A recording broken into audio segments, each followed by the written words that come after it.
अजीज दोस्तों, बुजुर्गों और मेरे दीनी भाइयों, अल्लाह तबारक व तआला का फजल है, करम है कि अल्लाह तबारक व तआला ने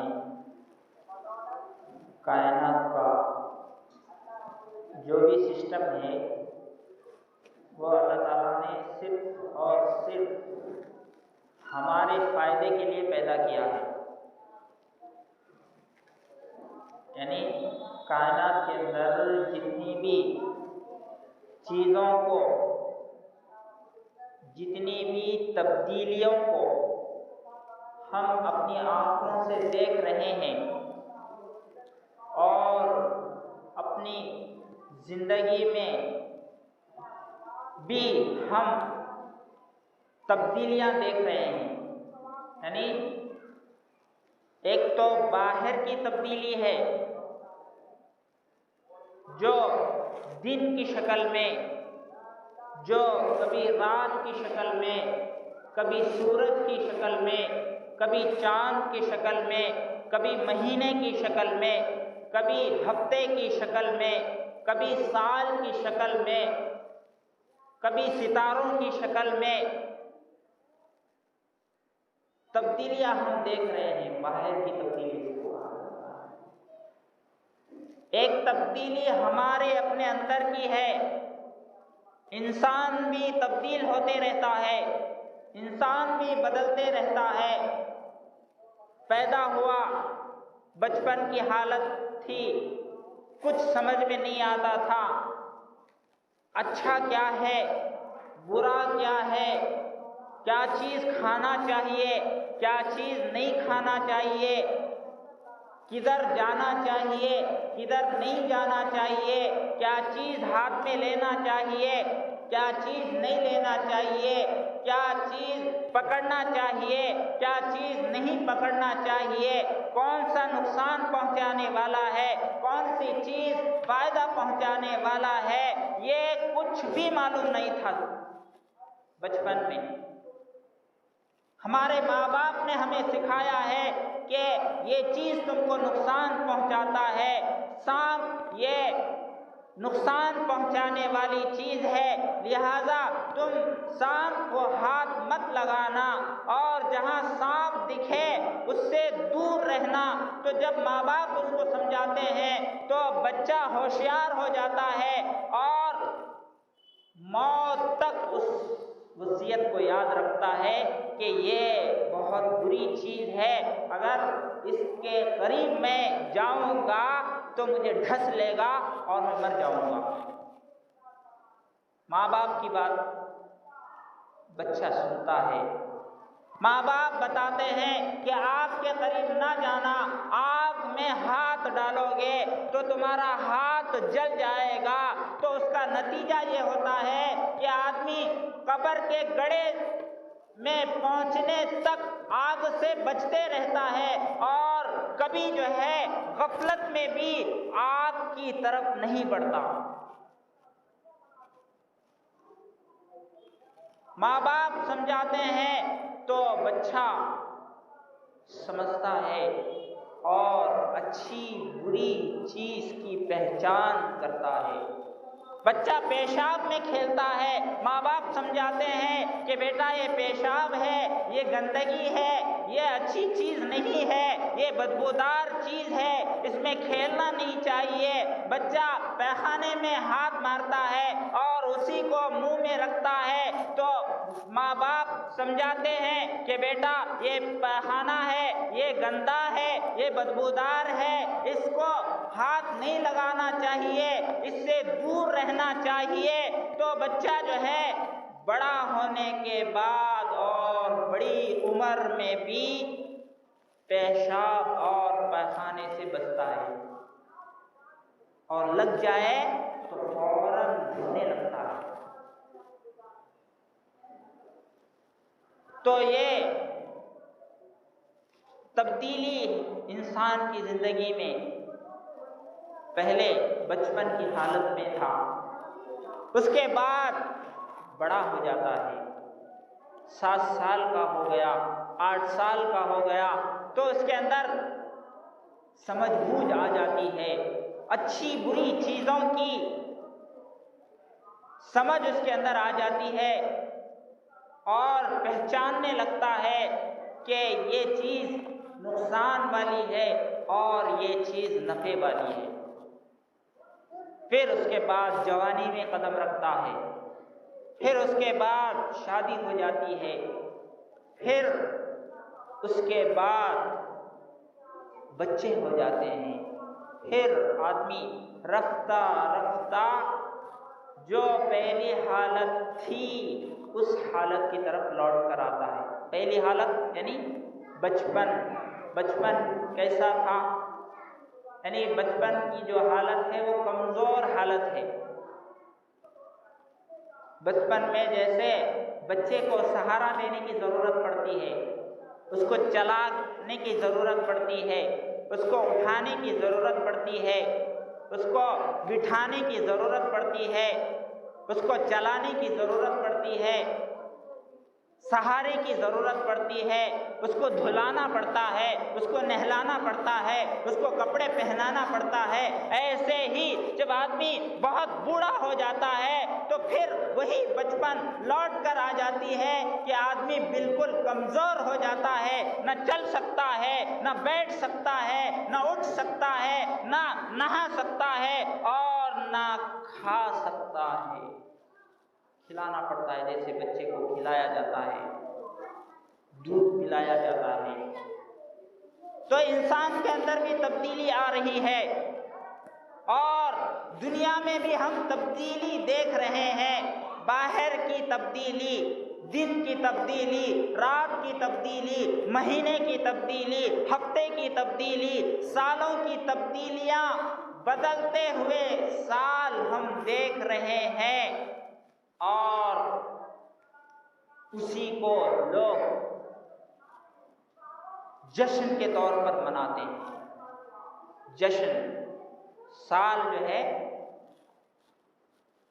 एक साल गुजर गया, दूसरा साल आ गया तो फिर इंसान पता नहीं इसके अंदर क्या जो है तब्दीली आ जाती है। जो 2018 31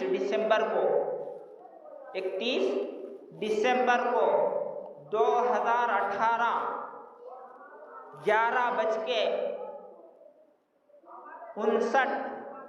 59 मिनट पे ख़त्म हो जाता है। तो 1 मिनट यानी हर आदमी, हर इंसान शिद्दत से इंतज़ार करता है कि वो घड़ी कब आएगी और जो है कब मैं जो है खुशी का इजहार करूँ। यानी 31st नाइट लोग मनाते हैं, हालांकि वो अपने मामूल के मुताबिक आ रहा है, उसमें कोई तब्दीली नहीं आई।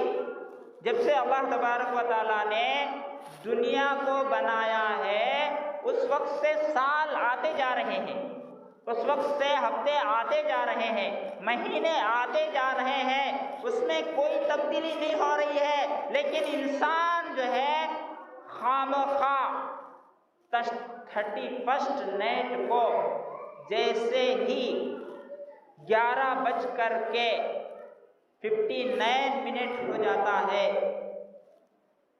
तो फिर अजीब व गरीब हरकतें करने लगता है,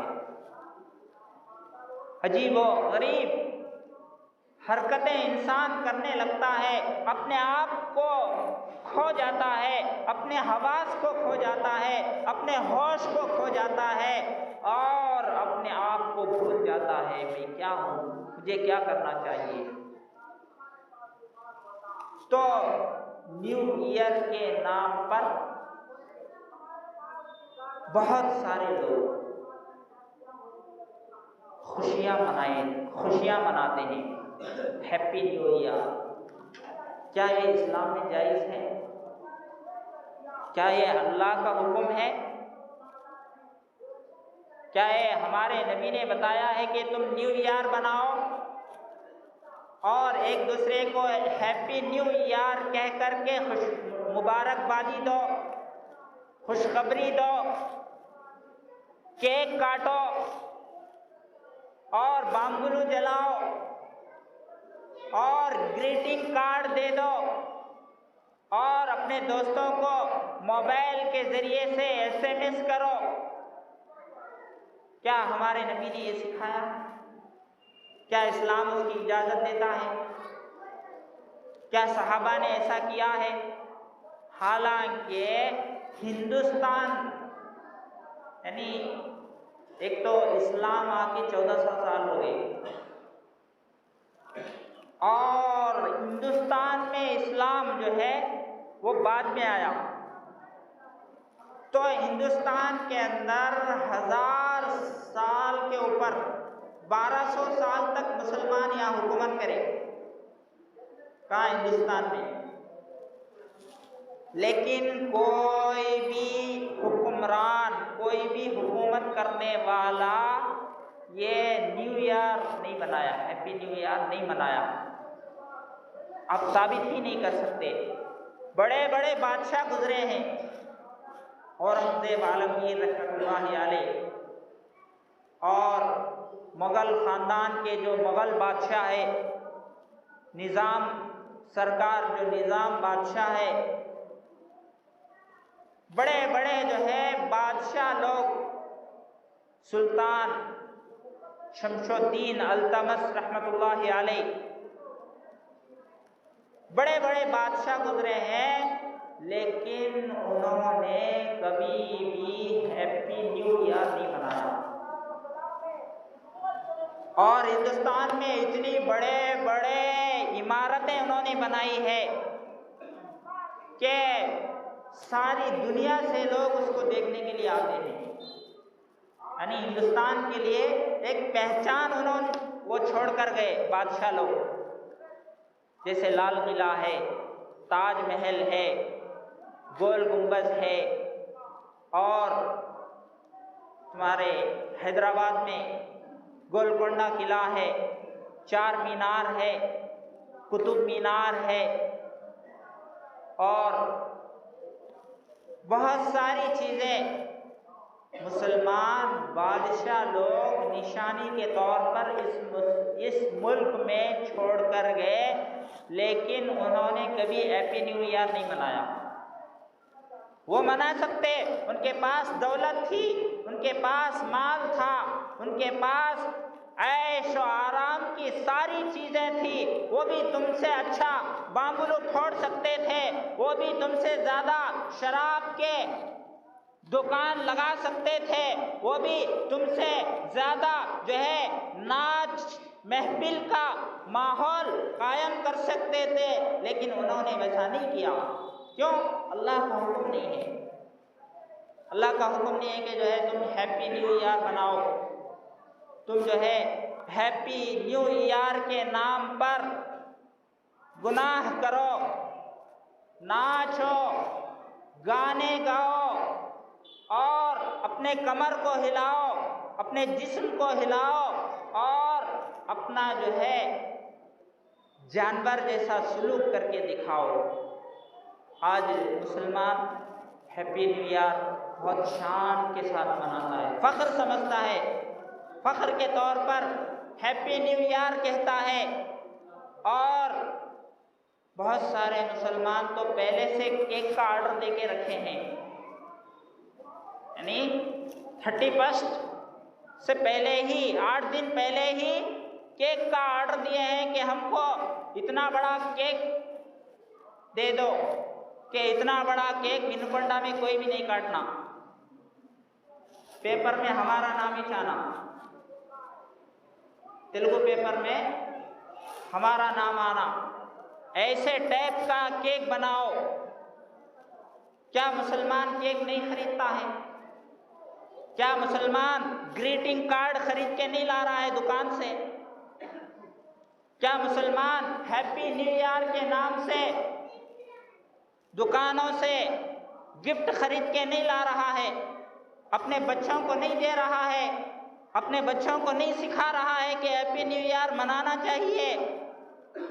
अपने स्कूल की हालत देखो, स्कूल में भी बच्चों को जो है वही उसी की तरफ रग़बत दिलाई जा रही है, उनसे पैसे वसूल किया जा रहा है और जो है हैप्पी न्यू ईयर मनाएंगे, स्कूल को सजाएंगे और उस दिन वो केक काटेंगे और मस्ती करेंगे, मौज करेंगे। और इसकी वजह से ये गर्लफ्रेंड बॉयफ्रेंड का जो सिस्टम है वो बढ़ रहा है, दिन ब दिन बढ़ रहा है। क्या मुसलमान बर्थडे नहीं मना रहा है? क्या मुसलमान फ्रेंडशिप डे नहीं मना रहा है? क्या मुसलमान टीचर्स डे नहीं मना रहा है? क्या ये जायज है? फ्रेंडशिप डे के नाम से, टीचर डे के नाम से, फादर्स डे के नाम से, parents day, birthday, new year day, ये पूरे डे उनके दिए हुए हैं।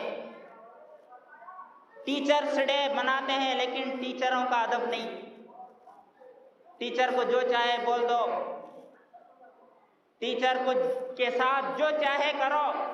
क्या ये टीचर्स डे बनाने का मतलब है कि जो है टीचर के साथ बदतमीजी की जाए और बदतमीजी से उनसे बात की जाए और उनके मार को बर्दाश्त ना किया जाए? क्या ये टीचर्स डे बनाने का यही मतलब है? पेरेंट्स डे बनाने का यही मतलब है कि वालिदैन की नाफरमानी की जाए और उसकी खिलाफ वर्जी की जाए, उनकी बात को ना माना जाए और जो मर्जी में आए उसको किया जाए?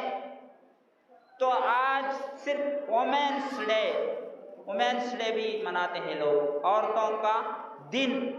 हालांकि सबसे ज़्यादा औरतों को नंगा करने वाले यही लोग हैं। देखिए आप चौराहों पर, चौरास्तों पर कौन लगा रहे हैं पोस्टर? क्या मुसलमान लगा रहा है? टीवी में औरतों को आधे कपड़े पहनाकर ऐड कौन दे रहा है? क्या मुसलमान का किसी मुसलमान का टीवी चैनल है? बाजारों में बेहयाई कौन फैला रहा है?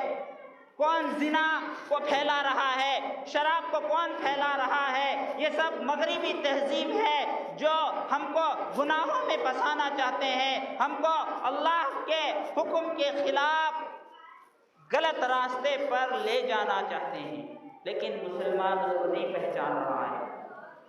हर गैर मुस्लिम का तरीका मुसलमान बहुत खुशी के साथ, बहुत शान के साथ मना रहा है और उस पर फख्र महसूस कर रहा है।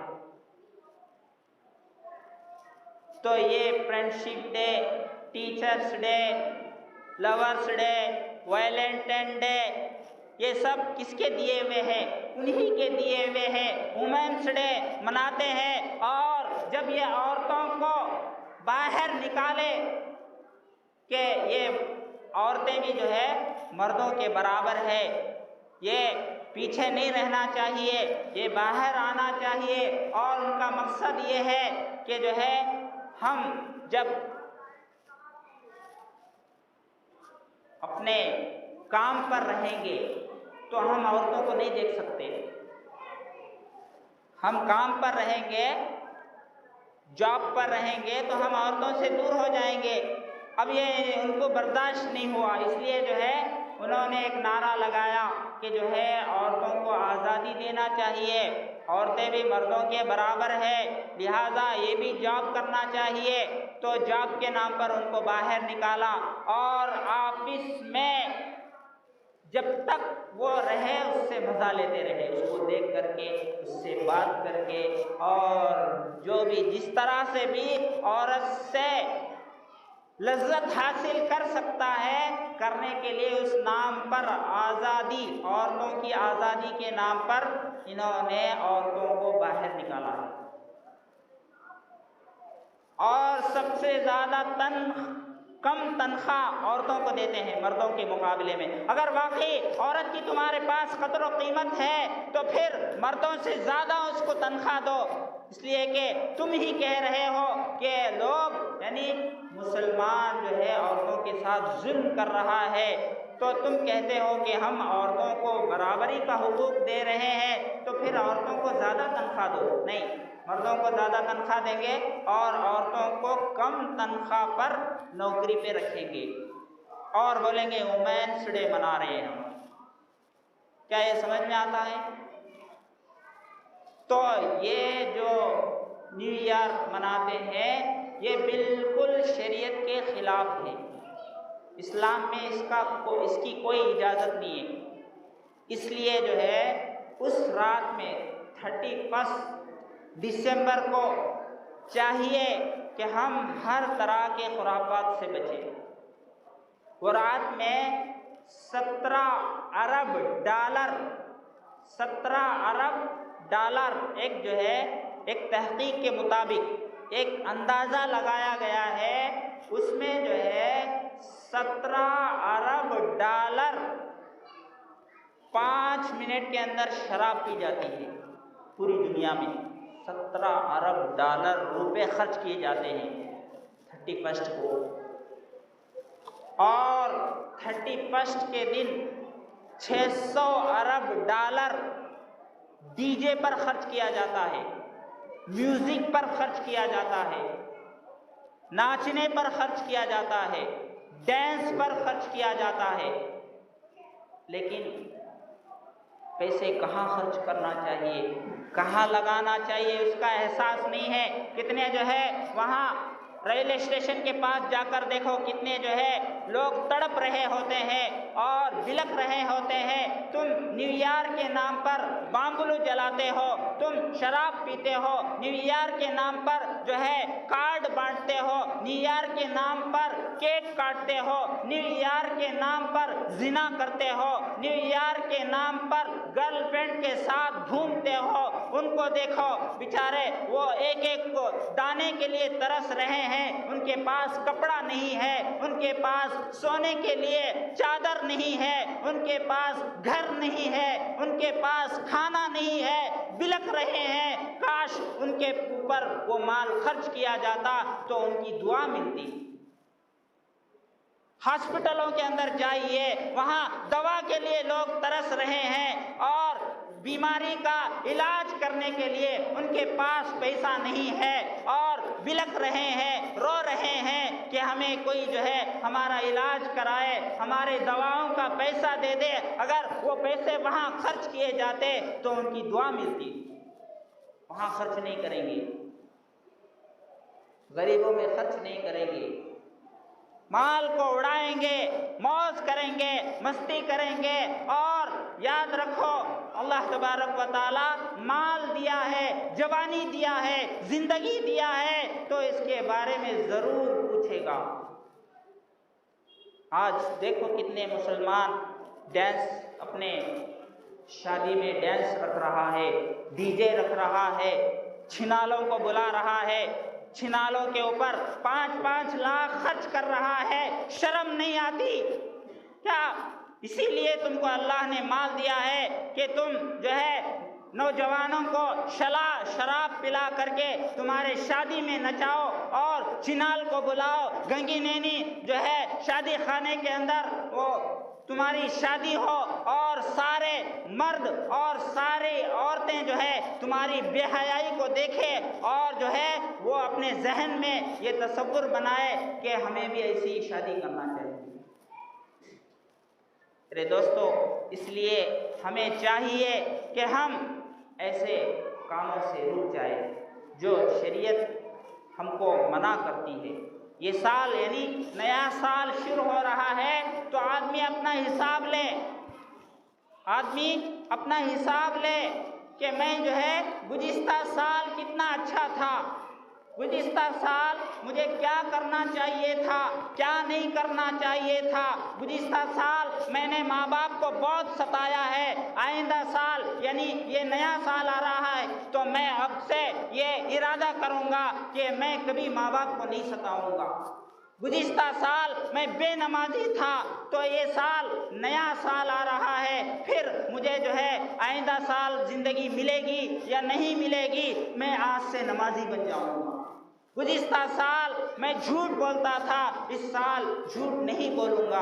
गुज़िश्ता साल मैं शराब पीता था, इस साल मैं शराब नहीं पीऊँगा। गुज़िश्ता साल मैं गाने सुनता था, गुज़िश्ता साल मैं सिनेमा ज़्यादा देखता था, इस साल मैं सिनेमा नहीं देखूँगा। इस साल मैं गाने नहीं सुनूँगा, इस साल मैं छिनालों की महफिल में नहीं जाऊँगा, डांस की महफिल में नहीं जाऊँगा, गुनाहों की महफिल में नहीं जाऊँगा और मैं नेक बनूंगा। ये इरादा करने के लिए नया साल आता है। ये नहीं है कि जो है शराब पियो, मौज मस्ती करो और केक काटो और जो है तरह तरह के खुरापात करो और गर्लफ्रेंड को लेकर के जो है बाजार का तमाशा बन के फिरो। आज मेरे दोस्तों, मुझे बहुत अफसोस के साथ कहना पड़ता है कि हमारा लिबास गैरों जैसा, हमारा रहना गैरों जैसा, हमारा तरीक़ा, हर चीज़ गैरों जैसा हो गया है। क्या हम यहूदियों के टी शर्ट पहन को नहीं फिर रहे हैं? क्या हमें इस्लामिक लिबास पसंद है? यहूदियों का जो उनके कंपनियों का ऐड आता है, वो ऐड लेकर के, वही ऐड लेकर के स्कूल जा रहा है, वही टी शर्ट पर ऐड लेकर के वो बाजारों में जा रहा है, चौरास्तों में जा रहा है और वही ऐड लेकर के अल्लाह के घर को भी आ रहा है। क्या ये जायज़ है?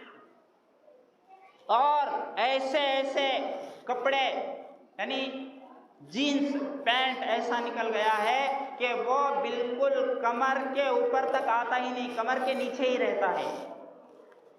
जब ये सजदे में चला जाएगा तो नीचे सरक जाएगा तो उसका पेंदी दिखेगा तो उसका सतर गोया के खुल जाएगा। और नमाज की हालत में जिसकी सतर खुल जाती है उसकी नमाज नहीं होती। और पैंट इतना टाइट पहनता है गोया के उसके पैरों पर कोई कवर चढ़ा दिया गया हो। क्या ये ऐसा पहनने की इजाज़त है? टाइट कपड़े पहनने से इस्लाम मना करता है, जिससे तुम्हारा हर पार्ट नज़र आए, तुम्हारा पीछे का हिस्सा नज़र आए, सामने का हिस्सा नज़र आए, तुम्हारी बॉडी नज़र आए। ऐसे कपड़ा नहीं पहनना चाहिए। मर्द तो मर्द, औरतों का भी वही हाल है। औरतों के कपड़ों पर क्या बोला जाए। हम देखते हैं शादी की महफिलों में ये जो आस्तीन है कटते कटते कटते ऊपर तक आ गया है उनका, बिल्कुल जो है। और ये जो दामन है, दामन ये फुल होता था लेकिन वो भी ऑफ आ गया है। नीचे भी खुला, ऊपर भी खुला, सिर्फ बीच का थोड़ा बाकी रह गया, वो भी शायद खत्म होने वाली है।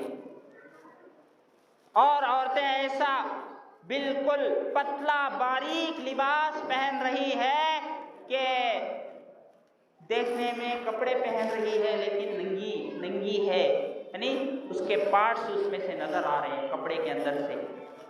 तो हमारा कल्चर, हमारा तहजीब, हमारा उठना, हमारा ओढ़ना, हमारा पहनना, हमारी शादी, सब के सब हमारे ईद जो है गैरों के तरीके पर हो रहे हैं।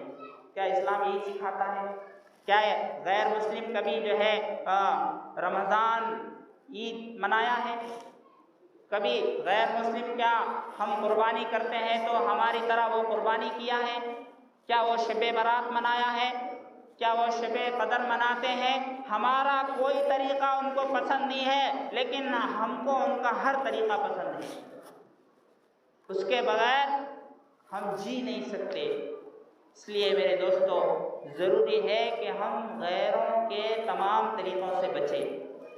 कोई भी तरीक़ा हो, हम गैरों की मुखालिफत करें, गैरों के ईदों में शामिल ना हो, और उनके जैसे तरीक़े से अगर हम बचेंगे तो अल्लाह ताला हमसे राज़ी हो जाएगा। वक्त हो गया है। अल्लाह तबारक व तआला कहने सुनने से ज़्यादा अमल की तौफ़ीक़ अता फरमाए। जो हज़रात सुन्नत नहीं पढ़े वो सुन्नतें अदा करें।